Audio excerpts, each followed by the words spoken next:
নমস্কার, দেখছেন কলকাতা টিভি। আমি সুচন্দ্রিমা। শুরু করছি সংবাদ সারাদিন। উত্তরবঙ্গে কোচবিহারে প্রচারে মমতা বন্দ্যোপাধ্যায় প্রথম দফা ভোটের আগে আজকে এই মঞ্চ থেকে কেন্দ্রকে নিশানা করতে ছাড়লেন না মুখ্যমন্ত্রী মমতা বন্দ্যোপাধ্যায়।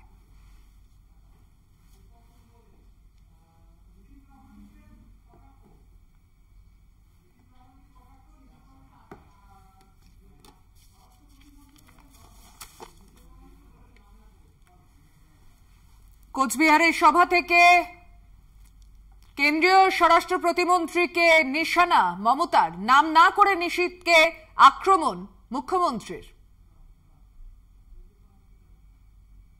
আর আপনাদের একজন বাবু যার বিরুদ্ধে হাজার হাজার কেস, আমরা দল থেকে তাড়িয়ে দিয়েছি। আমাদের দলেও ছিল আপদ, আর বিজেপির আজ হয়েছে সম্পদ। শুধু গুন্ডামি করে বেড়ায়। আর আমি শুনেছি সেন্ট্রাল গভর্নমেন্টের পুলিশের টুপিও নাকি পড়ে। আমি ভিডিওটা চেয়ে পাঠিয়েছি। 4-5 গাড়ি পুলিশ নিয়ে ঘুরে বেড়ায়।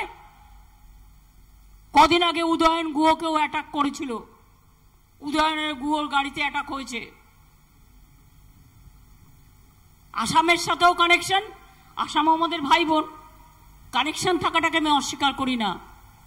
কিন্তু বাবু, আমি একটু বলবো তোমার বিরুদ্ধে কি কি কেস আছে, কত কেস আছে আমি দিয়ে দেবো লোকাল লিডারদের কাছে।